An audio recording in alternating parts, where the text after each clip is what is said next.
So FD ಎಷ್ಟಿದೆ ಇಂಡಿಯಾನಲ್ಲಿ 7%. GDP ಎಷ್ಟಿದೆ?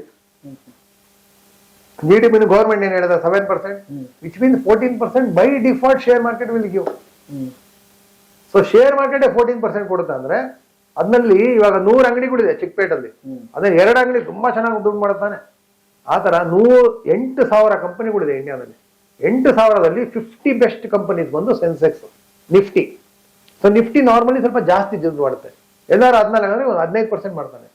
ಆ ತರ ನಮ್ಗೆ 15% ರಿಟರ್ನ್ ಬಂದೇ ಬರುತ್ತೆ. Very clear, it is visible. ಇವಾಗ ಒಂದು ಎಕ್ಸಾಂಪಲ್, ಇದೊಂದು ಭೂಮಿ ಇದೆ ಆಯ್ತಾ, ಇದು ಭೂಮಿಗೆ ಇಬ್ರು ಡಿಮ್ಯಾಂಡ್ ಇದೆ. ಸೊ ನಾವು ಒಬ್ರು 1 ಕೋಟಿ, ಒಬ್ರು 1 ಕೋಟಿ 1,000 ಅಂತಾನೆ. 10 ಜನ ಬಂದ್ಬಿಟ್ರೆ ಆಟೋಮೆಟಿಕ್ಲಿ ಇದು ಡಿಮ್ಯಾಂಡ್ ಜಾಸ್ತಿ ಆಗುತ್ತಾನೆ. ಆ ತರ ಕಂಪನಿಗಳು ಶೇರ್ಗಳು ಕಮ್ಮಿ ಇಂಡಿಯಾದಲ್ಲಿ, ಬರೀ 8,000 ಕಮ್ಮಿ ಏನಾದ್ರು. ಬಟ್ ಇನ್ವೆಸ್ಟ್ ಮಾಡೋರು ಜಾಸ್ತಿ ಆದ್ರೆ ಏನಾಗುತ್ತೆ, ಬೆಲೆ ಬೆಳೆಯುತ್ತೆ, ರೇಟ್ ಬೆಳೆಯುತ್ತೆ. ಅಂದ್ರೆ ಯಾರು ಆಲ್ರೆಡಿ ಇನ್ವೆಸ್ಟ್ ಮಾಡಿದ್ದಾರೆ ಅವ್ರಿಗೆ ಅದೊಂದು ಎಕ್ಸ್ಟ್ರಾ ಪ್ರಾಫಿಟ್ ಬರುತ್ತೆ. ಕಂಪನಿ ಏನ್ ಪ್ರಾಫಿಟ್ ಕೊಡುತ್ತೆ ಅದು ಕೊಡುತ್ತೆ, ಪ್ಲಸ್ ಜನರೆಲ್ಲ ತಗೊಂಡಾಗ ಎಕ್ಸ್ಪೆನ್ಸಿವ್ ಆಗುತ್ತೆ, ಇಟ್ ವಿಲ್ ಗೋ ಅಪ್. ಬರ್ರಿ ಬೀಗ್ರ, ಊಟ ಮಾಡೋಣ. ಬಾಳ್ ಮಂದಾಗ್ಲಿ ತಗೋರಿ. ನಿಮ್ ಬಾಯಾರಿಕೆಯಿಂದ ಹಂಗ ಆಗ್ಲೇವಾ? ಸೊ ಇದರಲ್ಲಿ ಒಂದು ಏನಂದ್ರೆ ಇನ್ಶೂರೆನ್ಸ್ಗೆ ಇದೊಂದು ಅಡ್ವಾಂಟೇಜ್ ಇದೆ, ಮ್ಯೂಚುವಲ್ ಫಂಡ್ಗೆ ಇಲ್ಲ. ಇನ್ಶೂರೆನ್ಸ್ ಬಂದು ಕಾಂಟ್ರಾಕ್ಟ್, ಅದು ಕಾಂಟ್ರಾಕ್ಟ್ ಅಂದ್ಮೇಲೆ ಏನಾಯ್ತು, ಏನೇ ಟ್ಯಾಕ್ಸ್ ಚೇಂಜ್ ಆಗ್ಲಿ ಒಂದ್ಸಲಿ ತಗೊಂಡ್ಮೇಲೆ ನೀವು ದುಡ್ಡು ತಗೊಳೋವರೆಗೂ ಏನೇ ಟ್ಯಾಕ್ಸ್ ಚೇಂಜ್ ಆದ್ರೂ ನಿಮ್ಗೆ ಏನ್ ಹೇಳಿದ್ರೆ ಅದೇ ಬರುತ್ತೆ. ಮ್ಯೂಚುವಲ್ ಫಂಡ್ ಅಲ್ಲಿ ಟ್ಯಾಕ್ಸ್ ಬಗ್ಗೆ ನಾನು ಹೇಳ್ತಾರದು. ಮ್ಯೂಚುವಲ್ ಫಂಡ್ ಅಲ್ಲಿ ಟ್ಯಾಕ್ಸ್ ಅವ್ರು ಏನನ್ನ 10% 15% ಮಾಡಿದ್ರೆ ಇಮಿಡಿಯೇಟ್ 15% ಕೊಡ್ಬೇಕಾಗುತ್ತೆ. ಇನ್ಶೂರೆನ್ಸ್ ಅಲ್ಲಿ ಹಂಗಲ್ಲ. ಸೊ ಇನ್ಶೂರೆನ್ಸ್ ಅಲ್ಲಿ ಅದೊಂದು ಅಡ್ವಾಂಟೇಜ್ ಇದೆ. ಆಮೇಲೆ ಇನ್ನೊಂದು ಕೇಳಿದೀನಿ, ಅದಕ್ಕೆ ಏನಂತಾರಂತ ವರ್ಡ್ ನನ್ಗೆ ಗೊತ್ತಿಲ್ಲ. ಈ ದೇಶದ ಬೇಡಪ್ಪ, ಇಲ್ಲಿಗೆ ಅಂತ ಪರ ಏನಿಲ್ಲ, ಬೇರೆ ದೇಶದ ಕಂಪನಿಗಳಿಗೆ ಹಾಕಿ ಅಲ್ಲಿ ಶೇರ್ ಮಾರ್ಕೆಟ್ ಅದು ಇದು ಅಂತ ಹೇಳ್ತಾರೆ. ಹಂಗೆ ಅದು ಡೈವರ್ಸಿಫಿಕೇಶನ್ಗೋಸ್ಕರ. ಯಾಕಂದ್ರೆ ಇವಾಗ ಸಪೋಸ್ ನೋಡಿ, ನಾನು ಇವಾಗ ಇಂಡಿಯಾದಲ್ಲಿ ಹಾಕಿದ್ದೀನಿ. ಸಪೋಸ್ ಇಂಡಿಯಾ ಅಷ್ಟು ಬೆಳೀತಾ ಇಲ್ಲ, USA ಸಿಕ್ಕಾಪಡೆ ಬೆಳೀತಾ ಇದೆ. ನಾನು ಅವಾಗ ಬರೀ ನಾನು 11% 15% ನೋಡಿದ್ರೆ 20% ಬರೋದ್ರೆ ನಾನು ಏನಕ್ಕೆ US ಅಲ್ಲಿ ಇನ್ವೆಸ್ಟ್ ಮಾಡಬಾರ್ದು? US ಅಲ್ಲಿ ಇನ್ವೆಸ್ಟ್ ಮಾಡಬೇಕು. ಸೊ ನಾನು ಅಲ್ಲೇ ಹೋಗ್ಬಿಟ್ಟು ಅಲ್ಲೇ ಅಕೌಂಟ್ ಓಪನ್ ಮಾಡಿ ಮಾಡ್ಬೇಕಂದ್ಬಿಟ್ಟು ಏನಿಲ್ಲ. ಇಂಡಿಯಾನಲ್ಲೇ ಇಂಟರ್ನ್ಯಾಷನಲ್ ಫಂಡ್ಸ್ ಅಂದ್ಬಿಟ್ಟಿರುತ್ತೆ, ಗ್ಲೋಬಲ್ ಫಂಡ್ಸ್ ಅಂದ್ಬಿಟ್ಟಿರುತ್ತೆ. ನಾರ್ಮಲ್ 5,000 ರೂಪಾಯಿದಲ್ಲಿ ಮ್ಯೂಚುವಲ್ ಫಂಡ್ ಥ್ರೂ ನೀವು ಇನ್ವೆಸ್ಟ್ ಮಾಡ್ಬೋದು. ಅದರಲ್ಲಿ ಹೂಡಿಕೆ ಮಾಡಿ, ಅದರಲ್ಲಿ ಹೂಡಿಕೆ ಮಾಡಿದಾಗ ಅಕ್ರಾಸ್ ದ ವರ್ಲ್ಡ್ ನಿಮ್ಗೆ ಡೈವರ್ಸಿಫಿಕೇಶನ್ ಬರುತ್ತೆ. ನಿಮ್ಗೆ ಚೈನಾ ಅಂದ್ರೆ ಬರೇ ಚೈನಾ, ಜಪಾನ್ ಅಂದ್ರೆ ಬರೇ ಜಪಾನ್, ಇಲ್ಲ ಅಕ್ರಾಸ್ ದ ವರ್ಲ್ಡ್ ಕೊಟ್ಬಿಡಪ್ಪ ಅಂದ್ರೆ ಅಕ್ರಾಸ್ ದ ವರ್ಲ್ಡ್ ಇನ್ವೆಸ್ಟ್ಮೆಂಟ್ ಇದೆ. ಇನ್ಫ್ಯಾಕ್ಟ್ ನಾವು ಡೈವರ್ಸಿಫಿಕೇಶನ್ ಅಂದ್ರೆ ಏನು, ನಂದು ಎಲ್ಲಾ ಕಡೆ ಸ್ಪ್ರೆಡ್ ಆಗ್ಬೇಕು. ಸೊ ನನ್ನ ಶೇರ್ಗಳು ಎಲ್ಲಾ ಕಡೆ ಸ್ಪ್ರೆಡ್ ಆಗ್ಬೇಕಾದ್ರೆ ಇಂಟರ್ನ್ಯಾಷನಲ್ ಆಗ್ಬೇಕು. ಆದ್ರೆ ನಾವು ನೋಡ್ದಂಗೆ ಇಂಡಿಯಾದಲ್ಲಿ ಬರೋಂಥ ರಿಟರ್ನ್ ಎಲ್ಲೂ ಬರಲ್ಲ. ಇಂಡಿಯಾ ಇದೆ fast growing economy, in fact fastest growing economy in the world. ಆ ತರ ಇದ್ದಾಗ ಇಂಡಿಯಾದಲ್ಲಿ ಹೂಡಿಕೆ ಮಾಡಬೇಕು. ಸ್ವಲ್ಪ ಟೈಮ್ ಬೇಕಂದ್ರೆ 5 ರೂಪಾಯಿ ಹಾಕಿ, 100 ರೂಪಾಯಿ ಅಂದ್ರೆ 5 ರೂಪಾಯಿ ಹಾಕಿ ಅದ್ರ ಮೇಲೆ ಹಾಕ್ಬೇಕು. ಟ್ಯಾಕ್ಸ್ ಗಿಕ್ಸ್ ಅದೆಲ್ಲ ಟ್ಯಾಕ್ಸ್ ತುಂಬಾ ಜಾಸ್ತಿ. ಮತ್ತೆ ಇಂಡಿಯಾ ಇನ್ವೆಸ್ಟ್ಮೆಂಟ್ ಅಲ್ಲಿ ನೀವು ಮಾಡಿದಾಗ ನಿಮ್ಗೆ 1 ವರ್ಷ ಆದ್ಮೇಲೆ ನೀವು ಸೇಲ್ ಮಾಡಿದ್ರೆ ಫಸ್ಟ್ 1 lakh ಟ್ಯಾಕ್ಸ್ ಫ್ರೀ, ಏನು ಟ್ಯಾಕ್ಸ್ ಇಲ್ಲ. ಆಮೇಲೆ ನಿಮ್ಗೆ ಏನೇ ಟ್ಯಾಕ್ಸ್ ಬಂದ್ರು ಬರೀ 10% ಟ್ಯಾಕ್ಸ್. ಆದ್ರೆ ಇಂಟರ್ನ್ಯಾಷನಲ್ ಅಲ್ಲಿ ನಿಮ್ಗೆ 15% ಟ್ಯಾಕ್ಸ್. ನೀವೇನ 3 ವರ್ಷ ಮುಂಚೆ ಮಾಡಿದ್ರೆ 3 ವರ್ಷ 20% ಟ್ಯಾಕ್ಸ್. ಸೊ ಅದಕ್ಕೆ ನೋಡೋದಕ್ಕೆ ರಿಟರ್ನ್ ಏನೋ ಇದೆ, ರಿಟರ್ನ್ ಅಷ್ಟಿಲ್ಲ. ಸೊ ಇಂಟರ್ನ್ಯಾಷನಲ್ ರಿಟರ್ನ್ ಓಕೆ ಪರವಾಗಿಲ್ಲ ಅಂದ್ಬಿಟ್ಟು ಏನೋ ಮಾಡಿದ್ರು 20% ಟ್ಯಾಕ್ಸ್ ಕಟ್ಬೇಕು, ನಿಮ್ಗೆ ಅಷ್ಟೊಂದು ರಿಟರ್ನ್ ಬರಲ್ಲ. ಅದ್ರ ಬದಲೇ I would prefer to invest in India. India ನಮ್ ಕಣ್ ಮುಂದೆ ನಾವ್ ಹೇಳ್ತೀವಲ್ವಾ, known devil is better than unknown angel. ನನ್ಗೆ ಗೊತ್ತಿರೋ ಹತ್ರ ಇನ್ವೆಸ್ಟ್ ಮಾಡೋಣ ಅಂದ್ರೆ ರಿಟರ್ನ್ ಬರ್ತಾ ಇದೆ, ಏನಕ್ಕೆ ಸುಮ್ಮನೆ ಅಲ್ಲಿ ಮಾಡ್ಬೇಕು. ಈ ಬಿಟ್ ಕಾಯಿನ್ ಅಂತ ಬರುತ್ತಲ್ಲ, ಏನ್ ಸರ್ ಅದು ಆಕ್ಚುಲಿ? ಸೊ ಬಿಟ್ ಕಾಯಿನ್ ಇಂಡಿಯಾದಲ್ಲಿ ಆಕ್ಚುಲಿ ಅನ್ರೆಗ್ಯುಲೇಟೆಡ್. ಇಂಡಿಯಾದಲ್ಲಿ ಬಿಟ್ಟಿಲ್ಲ ಅವರು. ಇಂಡಿಯಾ ಗವರ್ಮೆಂಟ್ ಬಹಳ ಅಗೇನ್ಸ್ಟ್ ಇದೆ. ಅಂಡ್ 30% GST ಬೇರೆ ಇದೆ, ಸಿಕ್ಕಾಪಟ್ಟೆ ಟ್ಯಾಕ್ಸ್ ಇದೆ. ಏನಂದ್ರೆ ನೋಡಿ, ಇವಾಗ ಏನೇ ಹೊಸದ್ ಬಂದ್ರು ನಾರ್ಮಲಿ ಜನರಿಗೆ ಏನೋ ಒಂದು ಆಸೆ. ಆಕ್ಚುಲಿ ಬಿಟ್ ಕಾಯಿನ್ ಅಂದ್ರೆ ಏನದು? ಓಕೆ, ಸೊ ಅದೊಂದು ಹೂಡಿಕೆ ತರ ಅದು. ಓಕೆ, ಅದಕ್ಕೆ ಬ್ಯಾಕಪ್ ಏನಿಲ್ಲ, ಯಾವ್ದು ಗೌರ್ಮೆಂಟ್ ಗ್ಯಾರಂಟಿ ಇಲ್ಲ. ಇವಾಗ ನಿಮ್ದು ದುಡ್ಡಿದೆ, ರುಪಿ ಇದೆ, ರುಪಿಗೆ ಗೌರ್ಮೆಂಟ್ ಗ್ಯಾರಂಟಿ ಇದೆ, ಡಾಲರ್ಗೆ US ಗ್ಯಾರಂಟಿ ಇದೆ. ಆದ್ರೆ ಬಿಟ್ ಕಾಯಿನ್ಗೆ ಗ್ಯಾರಂಟಿ ಇಲ್ಲ. ಆದ್ರೆ ಏನಂದ್ರೆ ಜನರಿಗೆ ಇವಾಗ ಪೇಂಟಿಂಗ್ ಗೋಸ್ಕರ ಇನ್ವೆಸ್ಟ್ ಮಾಡ್ತಾರೆ. ಪೇಂಟಿಂಗ್ ಇದೆಯಲ್ಲ, ಅದಕ್ಕೆ ಇನ್ವೆಸ್ಟ್ ಮಾಡ್ತಾರೆ, ಏನೋ ಬೆಳೆಯುತ್ತೆ ಅನ್ಬಿಟ್ಟು. ಸೊ ಅದಕ್ಕೆ ನಾವೇನ್ ಹೇಳ್ತೀವಿ, ಗ್ರೇಟರ್ ಫೂಲ್ ಥಿಯರಿ ಅಂತೀವಿ. ಗ್ರೇಟರ್ ಫೂಲ್ ಥಿಯರಿ ಅಂದ್ರೆ ಏನು, ನಾನು ಇವಾಗ ತಗೊಂಡಿದ್ದೀನಿ, ನನಗೆ ಇನ್ನೊಬ್ರು ಮುಟ್ಟಾಳ ಬಂದ್ರೆ ಸಾಕು, ಅವ್ನು ಕೊಟ್ಬಿಡ್ತೀನಿ ನಾನು. ಸೊ ನಾನಿವಾಗ 10,000 ರೂಪಾಯಿ ತಗೊಂಡ್ಬಿಟ್ಟೆ, ನಾನು ಸುಮ್ನೆ ಹೇಳ್ತೀನಿ, ಹೆಂಗಿದೆ ಗೊತ್ತಾ ಇದು, 10,000 15,000 ಬರ್ತಿದ್ದು, ನಿನ್ ಬುದ್ಧಿ ಇಲ್ಲ, ನೀನ್ ತಗೊಂಡಿಲ್ಲ ಅಂದ್ಬಿಟ್ಟು. ಸೊ ನಿಮ್ಗೆ ಆಸೆ ಹುಟ್ಟಿಸ್ತೀನಿ, ನೀವ್ ಆಮೇಲೆ ತಗೊಂಡಿರಾ, ನಾನು ಹೇಳ್ತೀನಿ 15 ಬೇಡಪ್ಪ 12 ಕೊಡು ಸಾಕು, ತಗೋ ಅಂತೀನಿ. ಸೊ ನಾನೇನ್ ಮಾಡಿದೆ, 10,000 ನಿಮ್ಗೆ 12,000 ಕೊಟ್ಬಿಟ್ಟು ನಿಮ್ಗೆ ತಗ್ಲಾಕ್ಸ್ಬಿಟ್ಟೆ, ನಾನು ಹೋಗ್ಬಿಟ್ಟೆ. ನಿಮ್ಗೆ ಆಮೇಲೆ ಗೊತ್ತಾಗುತ್ತೆ, ಓ ನನಗೆ ಮೋಸ ಆಯ್ತು, ಇಲ್ಲ ನೀವು ಕಾಯ್ತಾ ಇರ್ತೀರ ಬೇರೆಯವ್ರು ಕೊಡೋದಕ್ಕೆ. ಸೊ ಸೊ ನಿಮ್ಗಿನ ದೊಡ್ಡ ಮುಟ್ಟಾಳ ಸಿಗೋವರೆಗೂ ನಿಮ್ಮ ಹತ್ರ ಇರುತ್ತೆ, ಆಮೇಲೆ ಬೇರೆ ಅವ್ರಿಗೆ ಹೋಗುತ್ತೆ, ಆಮೇಲೆ ಅವ್ನು ಬೇರೆ ಅವ್ನು ಮಾಡ್ತಾನೆ. This is called greater fool theory. So ಇದು ರೌಂಡ್ ಹೋಗ್ತಾ ಇರುತ್ತೆ. ಇದು ಯಾವ ಬರ್ಸ್ಟ್ ಆಗುತ್ತೆ ಗೊತ್ತಿಲ್ಲ. ಸೊ ಬರ್ಸ್ಟ್ ಆದಾಗ who knows who will get caught. Government regulation ಇಲ್ಲ ಅಂದ್ರೆ ಅದು ಎಷ್ಟೇ ರಿಟರ್ನ್ ಇಲ್ಲಿ ಏನೇ ಇರಲಿ ಮುಟ್ಟಕ್ಕೆ ಹೋಗಬೇಡಿ. ನಮ್ಗೆ ಗೌರ್ಮೆಂಟ್ ಅಲ್ಲಿರೋ ರಿಟರ್ನ್ಸ್ ಈಕ್ವಿಟಿ ಫಂಡ್ ಅದೆಲ್ಲ ತುಂಬಾ ಚೆನ್ನಾಗಿದೆ. ಏನಕ್ಕೆ ಇಷ್ಟ ಸಾಕು, ಆಸೆ ಇರಬೇಕು, ದುರಾಸೆ ಇರಬಾರ್ದು. ಗೌರ್ಮೆಂಟ್ ರೆಗ್ಯುಲೇಷನ್ ಬರಲಿ, ದೆನ್ ವಿ ವಿಲ್ ಇನ್ವೆಸ್ಟ್. ಅಲ್ಲವರೆಗೂ ಬಿಟ್ ಕಾಯಿನ್ ಬಿಟ್ಬಿಡಿ, ಮುಟ್ಟಕ್ಕೆ ಹೋಗಬೇಡಿ. ಇಷ್ಟೆಲ್ಲ ಮಾತಾಡೋ ಮುಂದೆ ಸಾಮಾನ್ಯವಾದ ಒಂದು ಪ್ರಶ್ನೆ ಬಂದೇ ಬರುತ್ತೆ. ಹಂಗಾರೆ ಇಂಡಿಯಾ ಅದ್ಭುತವಾಗಿ ಶ್ರೀಮಂತ ದೇಶ ಆಗ್ಬೇಕಾಗಿತ್ತು, GDP ನೋಡಿದ್ರೆ ಕಡಿಮೆ ತೋರಿಸ್ತಾ ಇದೆ, ಇದಕ್ಕೆ ಟ್ಯಾಲಿನೇ ಆಗಲ್ಲ ಅನ್ನೋದೊಂದು ಹೇಗಿದೆ ಅಂತ. ಏನಕ್ಕೆ ಕಮ್ಮಿ ಆಗ್ತಾ ಇದೆ? In fact actually India is growing really fast. In fact GDP ಇದೆಯಲ್ವಾ, ಇಂಡಿಯಾದಲ್ಲಿ ಗ್ರೋತ್ ಫಾಸ್ಟೆಸ್ಟ್ ವರ್ಲ್ಡ್ ಅಲ್ಲಿ ಇವಾಗಿರೋದು. ಲಾಸ್ಟ್ 3 years ಅಲ್ಲಿ fastest. In fact world bank, India government ಅಲ್ಲ, ವರ್ಲ್ಡ್ ಬ್ಯಾಂಕ್ ಏನ್ ಹೇಳ್ತಾ ಇದೆ, next year India will be the fastest growing country in the world ಅಂದ್ಬಿಟ್ಟು ಹೇಳುತ್ತೆ. ಸುಮಾರು ದಿನ ಕ್ವಶನ್ ಏನಂದ್ರೆ, ಸರ್ ಶೇರ್ ಮಾರ್ಕೆಟ್ ಇದುವರೆಗೂ ಏನೋ 14%, 15% ಕೊಟ್ಟಿದೆ, 20% ಕೊಟ್ಟಿದೆ, ಮುಂದೆ ಹೆಂಗೆ ಅದೇ ಕೊಡ್ತಾ, ಏನ್ ಗ್ಯಾರಂಟಿ? ಮುಂದೆ ಹಂಗೆ ಕೊಡ್ಬೇಕಲ್ವಾ? ಸೊ ಅದಕ್ಕೆ ಫಸ್ಟ್ ನಾನು ಒಂದು ಬ್ಯಾಕ್ ಗ್ರೌಂಡ್ ಹೇಳ್ತೀನಿ, ಆಮೇಲೆ ಹೇಳ್ತೀನಿ. ಇವಾಗ ನಮ್ಮ ಶೇರ್ ಮಾರ್ಕೆಟ್ 75,000 ರೂಪಾಯಿ ಇದೆ, 75,000 ಇದೆ ಸೆನ್ಸೆಕ್ಸ್, 75,000. ಸೊ ಜಪಾನ್ ನಲ್ಲಿ ನಮ್ ಸೆನ್ಸೆಕ್ಸ್ ಹೆಂಗೆ ಆತರ ನಿಕ್ಕೈ ಅಂದ್ಬಿಟ್ಟಿದೆ. ಈ ನಿಕ್ಕೈ ಇದೆಯಲ್ವಾ, ಅದು ಹಿಂಗೆ ಬೆಳ್ಕೊಂಡು ಹೋಗಿ 39,000 ಆಗಿತ್ತು. 39,000 ಆಗಿ ಆಮೇಲೆ ಕಮ್ಮಿ ಆಯ್ತು. ನಮ್ ಶೇರ್ ಮಾರ್ಕೆಟ್ ಹೆಂಗೆ 75,000 ಹೋಗಿ ಆಮೇಲೆ ಸ್ವಲ್ಪ ಕಮ್ಮಿ ಆಗಿ ಮತ್ತೆ 74,000 ಏನಿದೆ. ಆದ್ರೆ ಜಪಾನ್ 39,000 ಆಗಿ ಕಮ್ಮಿ ಆಗ್ಬಿಟ್ಟು ಈ 19,000 ಬಂದು ಆಮೇಲೆ ಹಂಗೆ ಬೆಳ್ಕೊಂಡು ಹೋಗಿ ಇವಾಗ 36,000 ಬಂದಿದೆ. ಈ 39,000 ಹೋಗಿದ್ ಯಾವಾಗ ಗೊತ್ತಾ? 1989 ನಲ್ಲಿ, 35 ವರ್ಷ ಮುಂಚೆ. ಅಂದ್ರೆ ಜಪಾನ್ ನಲ್ಲಿ 1989, 35 ವರ್ಷ ಮುಂಚೆ ಶೇರ್ ಮಾರ್ಕೆಟ್ ಹಾಕಿರೋನು ಇವಾಗಲೂ ಲಾಸ್ ಅಲ್ಲಿ ಇದ್ದಾನೆ. 35 ವರ್ಷ ಮುಂಚೆ ಇನ್ವೆಸ್ಟ್ ಮಾಡಿರೋನು ಜಪಾನ್ ನಲ್ಲಿ ಇವಾಗಲೂ ಲಾಸ್ ಅಲ್ಲಿ ಇದ್ದಾನೆ. ಆತರ ಇಂಡಿಯಾದಲ್ಲೂ ಆಗ್ಬೋದಲ್ವಾ? Very fair chance. ಇಂಡಿಯಾದಲ್ಲಿ ಚಾನ್ಸ್ ಆಗ್ಬೋದಾನೆ. ಸೊ ನಾನು ಹೂಡಿಕೆ ಮಾಡ್ಬಿಟ್ಟೆ, ಶೇರ್ ಮಾರ್ಕೆಟ್ ಚೆನ್ನಾಗಿದೆ, ಇಷ್ಟು ವರ್ಷ ಆಗ್ತದೆ, ಮುಂದೆ ಹೋಗುತ್ತೆ ಅಂದ್ಬಿಟ್ಟು. ಆದ್ರೆ ಹಂಗೆ ಆಗ್ಬಿಟ್ರೆ ಇಂಡಿಯಾ. ಅದಕ್ಕೆ ಫಸ್ಟ್ ಜಪಾನ್ ಏನಿಗೆ ಮೇಲೆ ಹೋಯ್ತು, ಆಮೇಲೆ ಏನಿಗೆ ಬಿತ್ತು ಅದ್ ನೋಡ್ಬೇಕು, ಆಮೇಲೆ ನಮ್ಗೆ ಇಂಡಿಯಾ ಗೊತ್ತಾಗುತ್ತೆ. ಜಪಾನ್ ಏನಿಗೆ ಮೇಲೆ ಹೋಯ್ತು ಅಂದ್ರೆ ಅವಾಗ ಅಷ್ಟು ತೇಜಿ ಇತ್ತು, ಜನರು ಹುಚ್ಚರಾಗ್ಬಿಟ್ರು, ಸುಮ್ಮನೆ ಶೇರ್ ಮಾರ್ಕೆಟ್ ತಗೊಂಡು ಶುರು ಮಾಡೋರು. ಎಷ್ಟು ಜಾಸ್ತಿ ಅಂದ್ರೆ ಇವಾಗ ಇಂಡಿಯಾದ 75,000 ಇದೆಯಲ್ವಾ, ಅದು 3.25 ಲಕ್ಷ ಆದಂಗೆ 5ರಷ್ಟು ಎಕ್ಸ್ಟ್ರಾ ಕೊಟ್ಟು ತಗೊಂಡ್ರು. ಸಿಗುತ್ತೋ ಇಲ್ಲ ಅನ್ನೋದು ಒಂದು.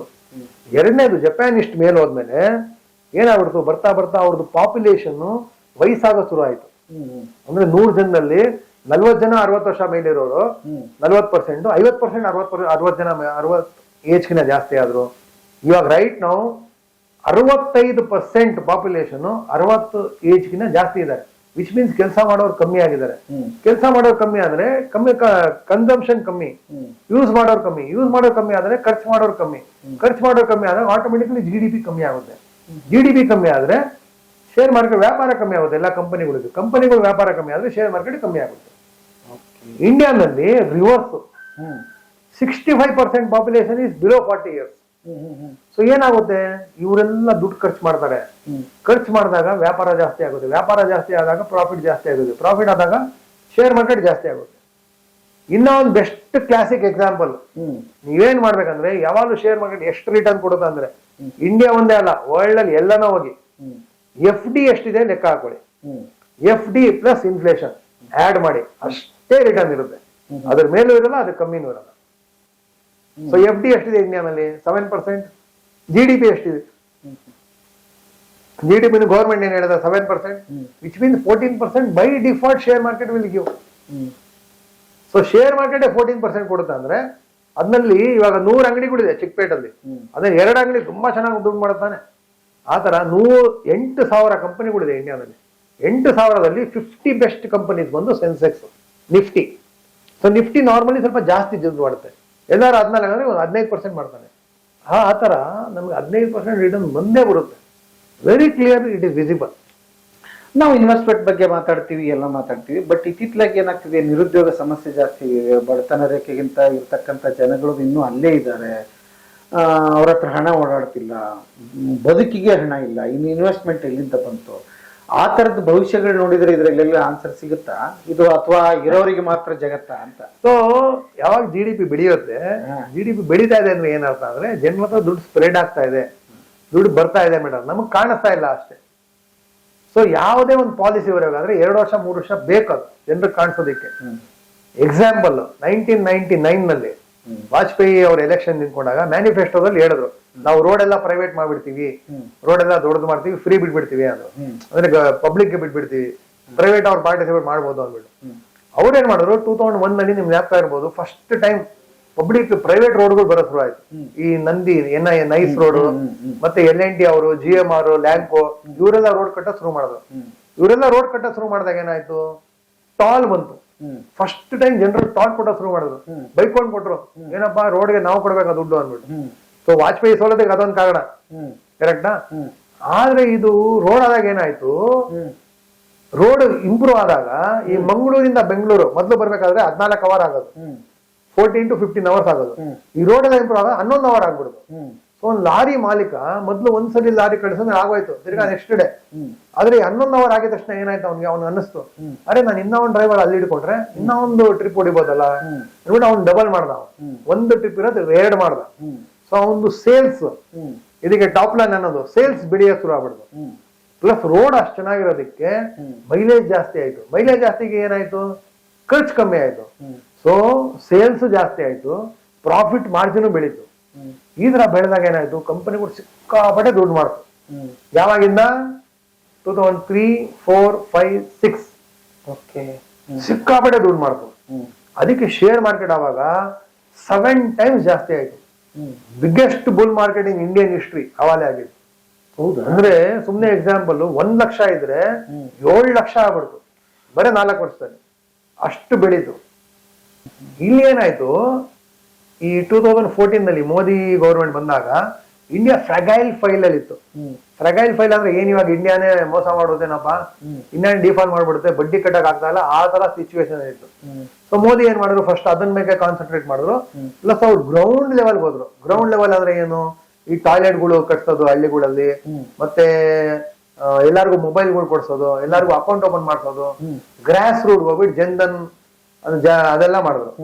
ಸೊ ಅದು ಫಸ್ಟ್ ಇದನ್ನ ಆಯ್ತು, ಫಸ್ಟ್ ಫೇಸ್ ಅಲ್ಲಿ. ಸೆಕೆಂಡ್ ಫೇಸ್ ಅಲ್ಲಿ ಏನಾಯ್ತು, ಫಸ್ಟ್ 1 year ವೇಸ್ಟ್ ಆಗ್ಬಿಡ್ತು, ಕೋವಿಡ್ ಇಂದ ಇದಾಗ್ಬಿಟ್ಟು ವೇಸ್ಟ್ ಆಗ್ಬಿಡ್ತು. ಸೆಕೆಂಡ್ ಫೇಸ್ ಅಲ್ಲಿ ಕಂಪ್ಲೀಟ್ ಮ್ಯಾನುಫ್ಯಾಕ್ಚರಿಂಗ್ ಮೇಲೆ ಕಾನ್ಸಂಟ್ರೇಟ್ ಮಾಡಿದ್ರು. ಈ PLI ಸ್ಕೀಮ್, ಡಿಫೆನ್ಸ್ ಅದೆಲ್ಲ ಮಾಡಿದ್ರು. ನಿಮ್ಗೆ ಜ್ಞಾಪಕ ಇರ್ಬೋದು, ಮೊಬೈಲ್ ಇವಾಗ India is the world's largest mobile manufacturing, ಗೊತ್ತಲ್ವಾ? ಲಾರ್ಜೆಸ್ಟ್ ಮೊಬೈಲ್, ಇಂಡಿಯಾ ಮೊಬೈಲ್ ನ ಎಕ್ಸ್ಪೋರ್ಟ್ ಮಾಡ್ತಾ ಇದೆ, ಆಪಲ್ ನ ಎಕ್ಸ್ಪೋರ್ಟ್ ಮಾಡ್ತಾ ಇದೆ, ಇವಾಗ ಗೂಗಲ್ ಆಲ್ಫಾಬೆಟ್ ಕೂಡ ಎಕ್ಸ್ಪೋರ್ಟ್ ಮಾಡುತ್ತೆ. So India is becoming a manufacturing hub. So manufacturing ಒಂದ್ಸಲಿ ಒಂದು ಫ್ಯಾಕ್ಟರಿ ಶುರು ಆದ್ರೆ ಅಲ್ಲಿಂದ 20,000 ಡೈರೆಕ್ಟ್ ಕೆಲಸ ಸಿಗುತ್ತೆ, ಡೈರೆಕ್ಟ್ ಕೆಲಸ. ಪ್ಲಸ್ ಅವರಿಂದ ಎಕ್ಸ್ಟ್ರಾ ಕೆಲಸ, ಅಲ್ಲಿನ ಒಂದು ಮನೆಗಳು ಬರುತ್ತೆ, ಅಂಗಡಿಗಳು ಬರುತ್ತೆ, ಅವ್ರಿಗೆಲ್ಲ ವ್ಯಾಪಾರ ಇರುತ್ತೆ. ಸೊ ಕೆಲಸ ಎಂಪ್ಲಾಯ್ಮೆಂಟ್ಗಳು ಜಾಸ್ತಿ ಆಗುತ್ತೆ. ನೆಕ್ಸ್ಟ್ ಏನಾಗುತ್ತೆ ಅಂದ್ರೆ, next what is expected is, once the government comes back, ಇಲ್ಲ ಯಾವ ಗೌರ್ಮೆಂಟ್ ಬಂದವನು ಕನ್ಸಂಪ್ಷನ್ ಜಾಸ್ತಿ ಮಾಡ್ತಾರೆ, ಅಂದ್ರೆ ಜನರು ಖರ್ಚು ಜಾಸ್ತಿ ಮಾಡ್ಲಿ ಅಂದ್ಬಿಟ್ಟು. ಸೊ ಜನರು ಯಾವಾಗ ಖರ್ಚು ಮಾಡ್ತಾರೆ, ಅವ್ರಿಗೆ ದುಡ್ಡು ಇದ್ರೆ ತಾನೆ, ದುಡ್ಡು ಕೈನಲ್ಲಿ ಜಾಸ್ತಿ ಇದ್ರೆ ಖರ್ಚು ಮಾಡ್ತಾರೆ.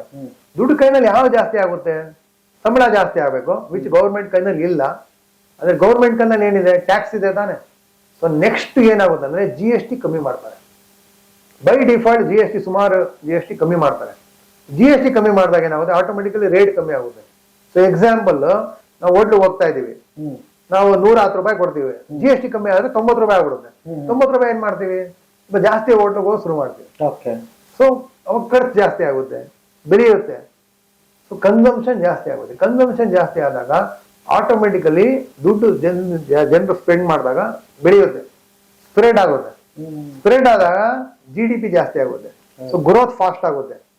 ಸೊ ಒಂದ್ಸಲಿ ಗ್ರೋತ್ ಫಾಸ್ಟ್ ಆದಾಗ ಅವರು ಇನ್ನೂ ಒಂದು ಶೋರೂಮ್ ಓಪನ್ ಮಾಡ್ತಾರೆ, ಇನ್ನೂ ಒಂದು ಬ್ರಾಂಚ್ ಓಪನ್ ಮಾಡ್ತಾರೆ, ಕೆಲಸ ಕೂಡ ಜಾಸ್ತಿ ಸಿಗುತ್ತೆ. In fact next election we are expecting it will be only on employment. ಎಷ್ಟು ಕೆಲಸ ಸಿಕ್ಕಿದೆ, ಎಷ್ಟು ಕೆಲಸ ಸಿಕ್ಕಿಲ್ಲ. ಸೊ ಇದರಲ್ಲಿ ಬರೀ ದುಡಿತಾ ಇರ್ತಕ್ಕಂತೆಲ್ಲ ಈ ರೈತರು ದುಡಿಯೋ ವರ್ಗ ಕೂಡ ಈ ಇಂಥದಕ್ಕೆಲ್ಲ ಬಳಸ್ಕೊಂಡು ಮಾಡ್ಬೋದಲ್ವಾ? ಹೌದು, ಮಾಡ್ಬೋದು. ಇನ್ಫ್ಯಾಕ್ಟ್ ನಮ್ಗೆ ಕ್ಲೈಂಟ್ಗಳು ಅಕ್ರಾಸ್ ವರ್ಲ್ಡ್ ಇದ್ದಾರೆ. ನಮ್ಗೆ ಬೆಂಗಳೂರು ಬಹಳ ಕಮ್ಮಿ ಕ್ಲೈಂಟ್ಸ್, ಒಂದು 30-35 ಜನ ಇದಾರೆ ಅಷ್ಟೇ. ಅದೆಲ್ಲ ಜಾಸ್ತಿ ಅಂದ್ರೆ ಬಾಗಲಕೋಟೆ, ಧಾರವಾಡ, ಸಿರ್ಸಿ, ಇಲ್ಲಿಂದ ಎಲ್ಲ ಜಾಸ್ತಿ ರೈತರು ಇನ್ವೆಸ್ಟ್ಮೆಂಟ್ ಮಾಡಿದ್ದಾರೆ. ಯಾಕಂದ್ರೆ ನಾನು ಸುಮಾರು ಕಡೆ ಹೋಗ್ಬಿಟ್ಟು ನಾನು ಈ ಸೆಮಿನಾರ್ ಸ್ಪೀಚ್ ಎಲ್ಲ ಮಾಡಿದಾಗ ಅವ್ರಿಗೇನೋ ಇಷ್ಟ ಆಗುತ್ತೆ, ನಾನ್ ಬರ್ತೀನಿ ಅಂತಾರೆ. ನಾನ್ ನಾರ್ಮಲಿ ತಗೊಳಕ್ ಹೋಗಲ್ಲ, ಬಟ್ ಅವ್ರಿಗೇನ ಹೌದಪ್ಪ ಇವ್ರ ಪಾಪ ಹೆಲ್ಪ್ ಮಾಡೋಣ ಬೇಡ ಅನ್ಸ್ದಾಗ ನಾನು ತಗೊಂಡಿನಿ. ಓಕೆ. ಸೊ ತಗೊಂಡಾಗ ನಾನು ನೋಡಿದ್ದೀನಿ ಹಾ. ಸುಮಾರು ಜನ ಡಾಕ್ಟರ್ಗಳು, ರೈತರು ಸುಮಾರು ಜನ ನಮ್ಮ ಹತ್ರ ಇನ್ವೆಸ್ಟ್ ಮಾಡಿದ್ದಾರೆ. ಅವ್ರಿಗೆ ಬಹಳ ಆಶ್ಚರ್ಯ, ಇಷ್ಟೊಂದು ದುಡ್ಡಿದ್ಯಾ ಶೇರ್ ಅಲ್ಲಿ, ಇಷ್ಟೊಂದು ದುಡ್ಡಿದ್ಯಾ ಮ್ಯೂಚುವಲ್ ಫಂಡ್ ಅಲ್ಲಿ ಅನ್ಬಿಟ್ಟು ಅವ್ರಿಗೆ. ಇವಾಗ ಒಂದು ಎಕ್ಸಾಂಪಲ್, ಇದೊಂದು ಭೂಮಿ ಇದೆ ಆಯ್ತಾ, ಇದು ಭೂಮಿಗೆ ಇಬ್ರು ಡಿಮ್ಯಾಂಡ್ ಇದೆ. ಸೊ ನಾವು ಒಬ್ರು 1 ಕೋಟಿ, ಒಬ್ರು 1 ಕೋಟಿ 1,000 ಅಂತಾರೆ. 10 ಜನ ಬಂದ್ಬಿಟ್ರೆ ಆಟೋಮೆಟಿಕ್ಲಿ ಇದು ಡಿಮ್ಯಾಂಡ್ ಜಾಸ್ತಿ ಆಗುತ್ತಾನೆ. ಆ ತರ ಕಂಪನಿಗಳು ಶೇರ್ಗಳು ಕಮ್ಮಿ ಇಂಡಿಯಾದಲ್ಲಿ, ಬರೀ 8,000 ಕಮ್ಮಿ ಏನಾದ್ರು. ಬಟ್ ಇನ್ವೆಸ್ಟ್ ಮಾಡೋರು ಜಾಸ್ತಿ ಆದ್ರೆ ಏನಾಗುತ್ತೆ, ಬೆಲೆ ಬೆಳೆಯುತ್ತೆ, ರೇಟ್ ಬೆಳೆಯುತ್ತೆ. ಅಂದ್ರೆ ಯಾರು ಆಲ್ರೆಡಿ ಇನ್ವೆಸ್ಟ್ ಮಾಡಿದ್ದಾರೆ ಅವ್ರಿಗೆ ಅದೊಂದು ಎಕ್ಸ್ಟ್ರಾ ಪ್ರಾಫಿಟ್ ಬರುತ್ತೆ.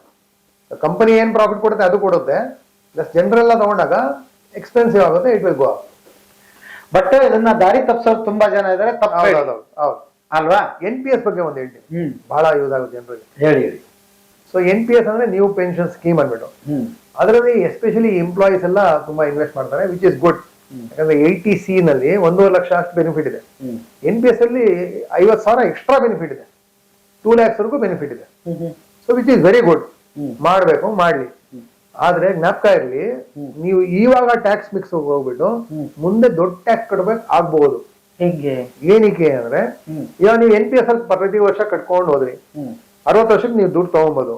ಸೊ 1 ಕೋಟಿ ಬೆಳೆದಿದೆ ಅನ್ಕೊಳ್ಳಿ, 1 ಕೋಟಿ ಬೆಳೆದಾಗ ನೀವು ದುಡ್ಡು ತಗೊಳಕ್ ಹೋಗ್ತಿರಲ್ಲ, ಅವಾಗ ಏನಾಗುತ್ತೆ ಗೊತ್ತಾ, 99% ಜನರಿಗೆ ಗೊತ್ತಿಲ್ಲ ದುಡ್ಡು ಹೆಂಗ್ ತಗೊಳೋದು ಅಂದ್ಬಿಟ್ಟು. ಆ 1 ಕೋಟಿನಲ್ಲಿ 40 ಲಕ್ಷ ಮಾತ್ರ ತಗೊಬೋದು ನೀವು. ಅಯ್ಯ, 40 ಲಕ್ಷ ಮಾತ್ರ ತಗೊಬೋದು ಟ್ಯಾಕ್ಸ್ ಫ್ರೀ. ಇನ್ನ 20 ಲಕ್ಷ ಟ್ಯಾಕ್ಸ್ ಕಟ್ಬಿಟ್ಟು ತಗೊಬೇಕು. ಸೊ ನಿಮ್ ದುಡ್ಡಿಗೆ ಇವಾಗ ಟ್ಯಾಕ್ಸ್ ಕಟ್ಟೋದಲ್ಲ, ಅವಾಗ ಕಟ್ತೀರಾ. ಅದು ಏನು, ಬರೀ 20 ಲಕ್ಷ. ಅವಾಗ ಎಷ್ಟಾಯ್ತು ನಿಮ್ಗೆ, 40 ಲಕ್ಷ ಟ್ಯಾಕ್ಸ್ ಫ್ರೀ ಬಂತು, 20 ಲಕ್ಷ ಟ್ಯಾಕ್ಸ್ ಕೊಟ್ಟು ತಗೊಂಡ್ರಿ. ಇನ್ನ ಎಷ್ಟು ಮಿಕ್ಕಿದೆ ಅಲ್ಲಿ, ಇನ್ನು 20, ಇನ್ನ 40 ಲಕ್ಷ. ಇನ್ನ 40 ಲಕ್ಷ ಮಿಕ್ಕಿದೆಯಲ್ಲ, ಅದ್ ನಿಮ್ಗೆ ಬೇಕಾದ್ರೆ ಏನ್ ಮಾಡೋದು, ಕೊಡಲ್ಲ, ನಿಮಗ್ ಕೊಡಲ್ಲ ಅದು. ಆ 40 ಲಕ್ಷ ಕಂಪಲ್ಸರಿ ಆನ್ಯೂಟಿನಲ್ಲಿ ಇಡ್ತಾರೆ. ಆನ್ಯೂಟಿ ಅಂದ್ರೆ ಏನು, FD ಟೈಪು. ಆಗ ಏನ್ ಬಡ್ಡಿ ಇರುತ್ತೆ, ಏನ್ ಬ್ಯಾಂಕ್ FD ಇರುತ್ತೆ, ಆಗೋಯ್ತು ಅಷ್ಟೇ. ನಿಮ್ಗೆ ಜೀವನ ಪೂರ್ತಿ ಬಡ್ಡಿ ಬರ್ತಾ ಇರುತ್ತೆ ಅಷ್ಟೇ. ನಿಮ್ಗೆ ದುಡ್ಡು ಯಾವಾಗ ಬೇಕಾದ್ರೂ ಕೊಡೋದೇ ಇಲ್ಲ. 40 lakhs is locked for ever. So ನೀವು ಯೋಚನೆ ಮಾಡಿ, ನೀವು 1 ಲಕ್ಷ ತಗೊಂಡಿರ್ತೀರಾ, 40 ಲಕ್ಷ ಏನೋ ಬಂತು, 20 ಲಕ್ಷ ಟ್ಯಾಕ್ಸ್ ಕಟ್ ತಗೊಂಡಿರಾ, ಇನ್ನ ಮಿಕ್ಕಿದ 40 ಲಕ್ಷಕ್ಕೆ ನಿಮ್ಗೆ ಪರ್ಮನೆಂಟ್ಲಿ ಲಾಕ್ ಆಗ್ಬಿಟ್ಟಿದೆ, ಬಡ್ಡಿ ಮಾತ್ರ ಬರ್ತಾ ಇರುತ್ತೆ, ಸಾಕಾ? ಅದೇ ನೀವು 40 lakhs ನ ನಿಮ್ದೇನ ಅಕಸ್ಮಾತ್ ಮ್ಯೂಚುವಲ್ ಫಂಡ್ ಅಲ್ಲಿ ಇದ್ರೆ, will get that much more return. ಇಲ್ಲ ಬಡ್ಡಿ ಬೇರೆ ಇನ್ನೂ ಚೆನ್ನಾಗಿದ್ರೆ ಅದನ್ನೆಲ್ಲ ಹಾಕ್ಬೋದಾಗಿತ್ತಾ? ಇದನ್ನ ನೀವು ಕಂಪಲ್ಸರಿ ಆನ್ಯೂಟಿನೇ ತಗೊಬೇಕು. So which is A drawback. So ಯೋಚನೆ ಮಾಡಿ, ಇವಾಗ ಟ್ಯಾಕ್ಸ್ ಮಿಕ್ಸ್ ಹೋಗಿ ಆಮೇಲೆ ದೊಡ್ಡ ಸಿಕ್ಕಾಕೊಂಡಿರ, ಯೋಚನೆ ಮಾಡಿ NPS ಕೆಟ್ಟದೇನಲ್ಲ. ನೀವು ಇಲ್ಲಪ್ಪ ನನಗೆ ಟೆನ್ಷನ್ ಇರಬಾರ್ದು, ನನ್ನ ಜೀವನ ಪೂರ್ತಿ ಏನೋ ಒಂದು FD ಒಂದು ಪೆನ್ಷನ್ ತರ ಬರ್ತಾ ಇರ್ಲಿ ಅಂದ್ರೆ, yes go ahead, NPS is good. ಇಲ್ಲಾಂದ್ರೆ NPS ಇಸ್ ನಾಟ್ ರೆಕಮೆಂಡೆಡ್. ನಾನು ಹೇಳ್ತೀನಿ, ಒಂದು 50,000 ಟ್ಯಾಕ್ಸ್ಗೋಸ್ಕರ ಮಾಡಿ ಅಷ್ಟೇ, ಇಲ್ಲಾಂದ್ರೆ ಏನ್ ಬೇಡ ಅಂದ್ಬಿಟ್ಟು. ಓ, ಸುಮಾರು ಟ್ಯಾಕ್ಸ್ಗಳನ್ನ ಅವಾಯ್ಡ್ ಮಾಡೋದಕ್ಕೋಸ್ಕರ ಒಂದಿಷ್ಟು ಸ್ಕೀಮ್ಗಳಿದೆ, ಸುಮಾರಿದೆ. ನಾವು ನೋಡಿ ಇಲ್ಲಿ ಬರ್ದಿದೀವಲ್ಲ, ಬರೇ ಟ್ಯಾಕ್ಸ್ ಮಿಕ್ಸ್. ಅದಕ್ಕೆ ಎಷ್ಟಿದೆ ಅಂದ್ರೆ, ಇವಾಗ ಟ್ಯಾಕ್ಸ್ ಬೆನಿಫಿಟ್ ಎಷ್ಟಿದೆ, 3 ಲಕ್ಷ ಆದ್ಮೇಲೆ ನೀವು ಟ್ಯಾಕ್ಸ್ ಕಟ್ಬೇಕು. ನಾವು ಅವ್ರಿಗೆ ಒಬ್ರು CA ಹೇಳ್ತಾರೆ ಇಲ್ಲ ಗೊತ್ತಿಲ್ಲ, ನಾವ್ ಹೇಳ್ಕೊಡ್ತೀವಿ ಅವ್ರಿಗೆ 10 ಲಕ್ಷ ಅಷ್ಟು 10 ಲಕ್ಷ ಇನ್ಕಮ್ ಅಷ್ಟು ಟ್ಯಾಕ್ಸ್ ಕಟ್ಟೋದು ಬೇಕಾಗಿಲ್ಲ ಅವ್ರು. ನಾವು ಅವ್ರಿಗೆ ಐಡಿಯಾ ಮಾಡ್ಕೊಡ್ತೀವಿ, ಹಿಂಗ್ ಮಾಡಪ್ಪ 10 ಲಕ್ಷ ಅವ್ರಿಗೂ ಅವ್ರು ಟ್ಯಾಕ್ಸೇ ಕಟ್ಟೋದ್ ಬೇಕಾಗಿಲ್ಲ. ಎಲ್ಲ ಲೀಗಲ್, ನೋ ಇಲ್ಲಿಗಲ್ ನಥಿಂಗ್, ಇವಾಗ ಲೀಗಲ್. ಅಂದ್ರೆ ಏನ್ ಅರ್ಥ ಅಂದ್ರೆ, ಒಂದು ಅಡ್ವೈಸರ್ ಹತ್ರ ಹೋದ್ರೆ ಬರೀ ಇನ್ವೆಸ್ಟ್ಮೆಂಟ್ ಅಡ್ವೈಸ್ ಅಲ್ಲ ನಿಮ್ಗೆ ಸಿಗೋದು. ಇನ್ವೆಸ್ಟ್ಮೆಂಟ್ ಅಡ್ವೈಸ್ ಜೊತೆ ನಿಮ್ಗೆ ಟ್ಯಾಕ್ಸ್ ಅಡ್ವೈಸ್ ಸಿಗುತ್ತೆ, ಲೈಫ್ ಅಡ್ವೈಸು ಸಿಗುತ್ತೆ. ಅದಕ್ಕೆ ಸುಮಾರು ಜನ ಆನ್ಲೈನ್ ನಲ್ಲಿ ಇನ್ವೆಸ್ಟ್ ಮಾಡ್ತಾರೆ. ಆನ್ಲೈನ್ ಅಲ್ಲಿ ಮಾಡಿ, ಆದ್ರೆ ನಿಮ್ಗೆ ಮನುಷ್ಯ ಎಲ್ಲಿ ಸಿಗ್ತಾನೆ, ನಿಮ್ಗೆ ಕಷ್ಟ ಯಾರು ಕೇಳ್ತಾನೆ, ನಿಮ್ಗೆ ಈ ತರ ಐಡಿಯಾಗಳೆಲ್ಲ ಯಾರು ಹೇಳ್ತಾರೆ. ಸೊ ನೀವು ಆನ್ಲೈನ್ ಈಸಿ ಮೊಬೈಲ್ ಅಲ್ಲಿ ಮಾಡೋದಲ್ಲ. ಒಬ್ರು ಎದುರುಗಡೆ ಇದ್ರೆ ಅವ್ರು ರೆಸ್ಪಾನ್ಸಿಬಲ್ ಇರ್ತಾನೆ. ಆನ್ಲೈನ್ ಅಲ್ಲಿ ಯಾರು ರೆಸ್ಪಾನ್ಸಿಬಲ್? ಅಕಸ್ಮಾತ್ ರಾಂಗ್ ಅಡ್ವೈಸ್ ಬಂತು, ನಿಮ್ಗೆ ಯಾರು ಬೈತೀರಾ? ಎದುರುಗಡೆ ನೀವು ಅವ್ರಿಗೆ ಹೇಳ್ಬೋದು, ಅವ್ರಿಗೂ ಭಯ ಇರುತ್ತೆ, ಏನಪ್ಪ ಸಿಗ್ತಾನೆ, ಏನೋ ಹೇಳ್ತಾನೆ ಅನ್ಬಿಟ್ಟು. ಅವರು ಕರೆಕ್ಟ್ ಆಗಿರೋದೇ ಕೊಡ್ತಾರೆ. ಸೊ ಸುಮಾರು ಜನ ಡೈರೆಕ್ಟ್ ಆಗ್ಬಿಟ್ಟು ಹೋಗ್ತಾರೆ. ಮ್ಯೂಚುವಲ್ ಫಂಡ್ ಅಲ್ಲಿ 2 ತರ ಇನ್ವೆಸ್ಟ್ಮೆಂಟ್ ಇದೆ. ಒಂದು ಡೈರೆಕ್ಟ್, ನಾವೇ ಹೋಗ್ಬಿಟ್ಟು ಕಂಪನಿಗೆ ಇನ್ವೆಸ್ಟ್ ಮಾಡಬಹುದು, ಡೈರೆಕ್ಟ್. ಇನ್ನೊಂದು ರೆಗ್ಯುಲರ್ ಏನು, ಒಂದು ಅಡ್ವೈಸರ್ ಕಡೆಯಿಂದ ಹೋಗೋದು. ಅವ್ರೇನು ಚಾರ್ಜಸ್ ಗಿರ್ಜಸ್ ಏನ್ ಮಾಡ್ತಾರ ಅಡ್ವೈಸರ್ ಕಡೆಯಿಂದ? ಅಡ್ವೈಸರ್ ಅಲ್ಲಿ 2 ತರ ಅಡ್ವೈಸರ್ ಇದ್ದಾರೆ. ಒಂದು ಅಡ್ವೈಸರ್ ಕಂಪನಿ ಅವ್ರು ದುಡ್ಡು ಕೊಡ್ತಾರೆ, ಅವ್ರಿಗೆ ಕಂಪನಿ ಅವ್ರು ಕೊಡ್ತಾರೆ. ಸೊ ನಿಮ್ಮ ಹತ್ರ ಚಾರ್ಜ್ ಮಾಡಲ್ಲ. ಇನ್ನು ಅವರು ನಿಮ್ಮ ಹತ್ರ ಚಾರ್ಜ್ ಮಾಡ್ತಾರೆ. ಸೊ ಅದು ನೀವು ನೋಡಿ, ನನಗೆ ನನ್ನವರ ದುಡ್ಡು ಕೊಡೋದು ಬೇಡಪ್ಪ, ನಾನ್ ಕೊಡಲ್ಲ, ಕಂಪನಿ ಕೊಡ್ಲಿ ಅಂದ್ರೆ ರೆಗ್ಯುಲರ್ ಫಂಡ್ ಹೋಗ್ಬೇಕು, ರೆಗ್ಯುಲರ್ ಅಡ್ವೈಸರ್ ಹತ್ರ ಹೋಗಿ. ಇನ್ನೊಂದು RIA ಅಡ್ಮಿಟ್ ಇರ್ತಾರೆ, ರಿಜಿಸ್ಟರ್ಡ್ ಇನ್ವೆಸ್ಟ್ಮೆಂಟ್ ಅಡ್ವೈಸರ್. ಅವರು ನಿಮ್ಮ ಹತ್ರ ಚಾರ್ಜ್ ಮಾಡ್ತಾರೆ. ಸೊ ನೀವು 1 ಕೋಟಿ ಇನ್ವೆಸ್ಟ್ ಮಾಡ್ತಾರೆ, 1 ಲಕ್ಷ ಚಾರ್ಜ್ ಮಾಡ್ತಾರೆ ನಿಮ್ಮ ಹತ್ರ. 1 ಲಕ್ಷ ಕೊಡಪ್ಪ ಫೀಸ್ ಅಂದ್ಬಿಟ್ಟು. ಅದೇನು ಪ್ರತಿ ವರ್ಷ ಚಾರ್ಜ್ ಇರುತ್ತೆ. ಸೊ ಅದೆಲ್ಲ ನೀವು ಪರವಾಗಿಲ್ಲ ಓಕೆ ಅಂದ್ರೆ ಹಂಗೆ ಇನ್ವೆಸ್ಟ್ ಮಾಡಿ.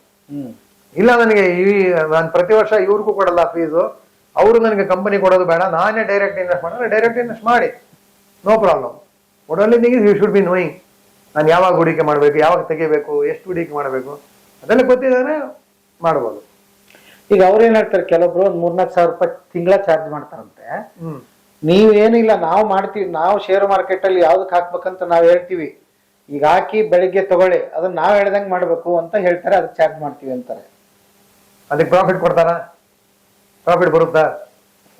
ಓಕೆ, ಸುಮಾರು ಜನ ನಾನು ಎಸ್ ಬರುತ್ತೆ ಅಂತಾರೆ, ಬರ್ಕೊಡ್ತಾರ? ರೇಟಿಂಗ್ ಅಲ್ಲಿ ಕೊಡ್ತಾರ ಕೇಳಿ. ರೈಟಿಂಗ್ ಅಲ್ಲಿ ಕೊಡಲ್ಲ.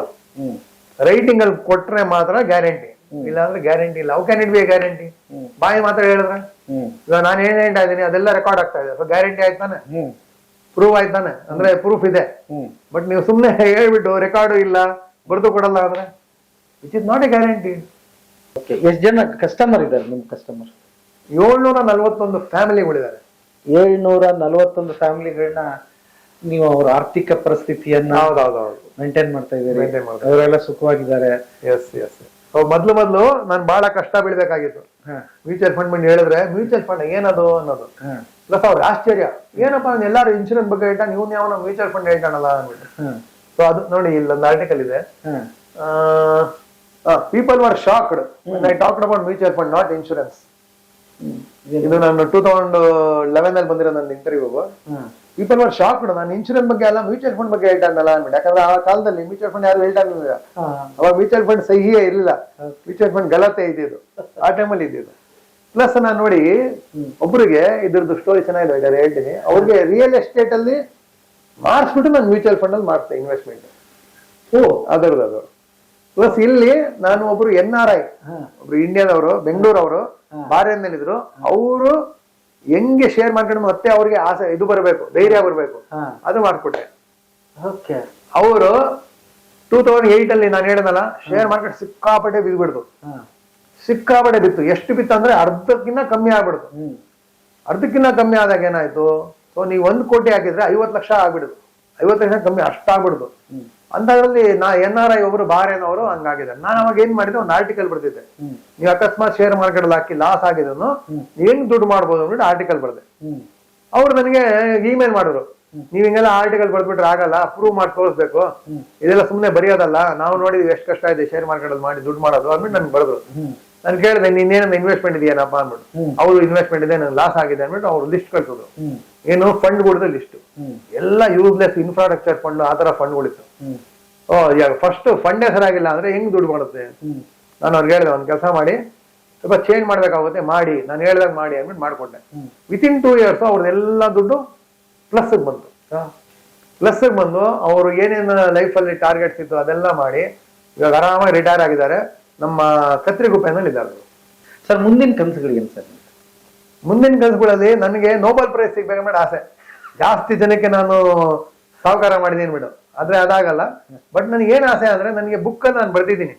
ನನ್ನ ಬುಕ್ ಅಲ್ಲಿ ಏನಂದ್ರೆ, ನನ್ಗೆ ಯಾರೇ ಸಿಕ್ಲಿ ಫಸ್ಟ್ ಏನ್ ಹೇಳಿದ್ರೆ, ಸರ್ ನೀವು ಒಂದು 5 ವರ್ಷ ಮುಂಚೆ ಸಿಕ್ಕಿದ್ರೆ, ನನಗೆ 5 ವರ್ಷ ಮುಂಚೆ ಸಿಕ್ಕಿದ್ರೆ ನನ್ನ ಲೈಫೇ ಚೇಂಜ್ ಆಗ್ಬಿಟ್ಟು ಹೇಳ್ತಾರೆ.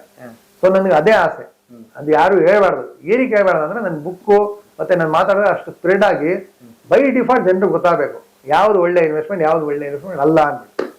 ಅಷ್ಟು ಗೊತ್ತಾಗ ಸಾಕು ನಮ್ಗೆ, ಅದೇ ನಮ್ಗೆ ಹ್ಯಾಪಿನೆಸ್. ಓಕೆ ಸರ್, ಸುಮಾರು ತಪ್ಪು ತಿಳುವಳಿಕೆಗಳಿತ್ತು ನನಗೆ, ಮೋಸ್ಟ್ಲಿ ನಾನು ಅದರಿಂದ ಹೊರಗೆ ಬಂದಿದ್ದೀನಿ. ಹಿಂಗೆ ಜನಕ್ಕೆ 2 ವರ್ಡಲ್ಲಿ ಹೇಳೋದಾದ್ರೆ, ಸುಮಾರು ಜನಕ್ಕೆ ತಪ್ಪು ತಿಳುವಳಿಕೆ ಇದೆಯಲ್ಲ, ಗ್ಯಾಮ್ಲಿಂಗ್ ಅಂತಾರೆ, ರೇಸ್ ಅಂತಾರೆ, ಅಂತವ್ರಿಗೆ ಹೇಳೋದಾದ್ರೆ ಏನ್ ಹೇಳ್ಬೋದು ಸರ್ ನಾವು ಅವ್ರಿಗೆ? ಒಂದೇ ಥಿಂಗ್ ಏನಂದ್ರೆ, ಯಾವುದೇ ಹೂಡಿಕೆ ಮಾಡ್ಲಿ ಅದಕ್ಕೊಂದು ಗೋಲ್ ಇರ್ಬೇಕು. ಗೋಲ್ ಇದ್ರೆ ಹೂಡಿಕೆ ಮಾಡ್ಬೋದು, ಒಂದು. ಎರಡನೇದು, ಇನ್ವೆಸ್ಟ್ಮೆಂಟ್ ಮಾಡಿದಾಗ ಯಾವುದೇ ಎಕ್ಸ್ಟ್ರಾ ರಿಟರ್ನ್ ಕೊಡ್ತೀನಿ, ನಾನು ತುಂಬಾ ರಿಟರ್ನ್ ಕೊಡ್ತೇನೆ, ಏನೋ ಒಂದು ಪ್ರಾಬ್ಲಮ್ ಇದೆ, ಹೋಗಬೇಡಿ. ಮೂರನೇದು, ವ್ಯಾಪಾರದಲ್ಲಿರೋ ದುಡ್ಡು ಎಲ್ಲೂ ಇಲ್ಲ. ಸೊ ವ್ಯಾಪಾರದಲ್ಲಿ ಹೂಡಿಕೆ ಮಾಡಿ. ವ್ಯಾಪಾರ ಅಂದ್ರೆ ಏನು? ಶೇರ್ ನಿಮ್ಗೆ ಆಗಲ್ವಾ, ಮ್ಯೂಚುವಲ್ ಫಂಡ್ ಅಲ್ಲಿ ಮಾಡಿ.